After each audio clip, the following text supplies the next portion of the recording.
এবার ২০ বছর বয়সেই বিয়ে করতে যাচ্ছেন সালমানের ভক্ত বিগ বস প্রতিযোগী ও অভিনেতা এবং গায়ক আব্দুল রজিক। তার শারীরিক উচ্চতা মাত্র ৩ ফুট, কিন্তু তার ব্যবহার মাধুর্য দেখে যে কারো মন কেড়ে নেয়ার মতো। সম্প্রতি তিনি নিজেই একটি ভিডিও বার্তা পোস্ট করে এই সুখবর ভাগ করে নিয়েছেন আমাদের সবার সাথে। Hey guys, this is Abdul Razik. I'm 20 years old, and today I want to say for all of you something crazy, breaking the news.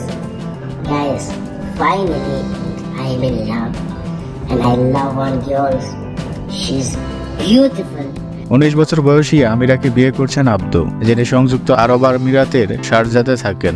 Video বার্তায় আব্দু জানান তিনি তার জীবনের ভালোবাসা খুঁজে পেয়েছেন এবং গাঁটছড়া বাঁধতে তিনি এখন প্রস্তুত। গেল বুধবার নিজের ইনস্টাগ্রাম হ্যান্ডেলে বিয়ের আংটির একটি ছবিও পোস্ট করেছেন আব্দু। সাদা শার্ট, কালো ব্লেজার ও ম্যাচিং প্যান্টে ক্যামেরার সামনে বসে লাজুক মুখে বিয়ের কথা জানান তিনি। তার দেয়া ভিডিও বার্তায় আব্দু বলেন, বন্ধুরা, আপনারা জানেন যে আমার বয়স ২০ বছর এবং আমি এমন একটি মেয়ের সাথে প্রেমে পড়ার স্বপ্ন দেখেছি যে আমাকে সম্মান করবে, যে আমাকে খুব ভালোবাসবে। এটা আমার স্বপ্ন ছিল এবং আমি হঠাৎ তাকে খুঁজে পেলাম এবং সেই মেয়েকে যে আমাকে সম্মান করছে এবং অনেক বেশি ভালোবাসা দিচ্ছে। আমি জানি না কিভাবে এটি বলবো, কারণ আমি খুব এক্সাইটেড। একটি গয়নার বাক্স বের করে আব্দু বলল, তোমাদের সবার জন্য একটা সারপ্রাইজ আছে। তারপরে তিনি তার সুসংবাদ সবার সাথে শেয়ার করেন। তো বন্ধুরা, আমার পক্ষ থেকে জানাই সবার জীবনে এমনই কেউ আসুক যে তাকে সম্মান করবে, ভালোবাসবে। আপনাদের মতামত কমেন্ট করে জানাবেন।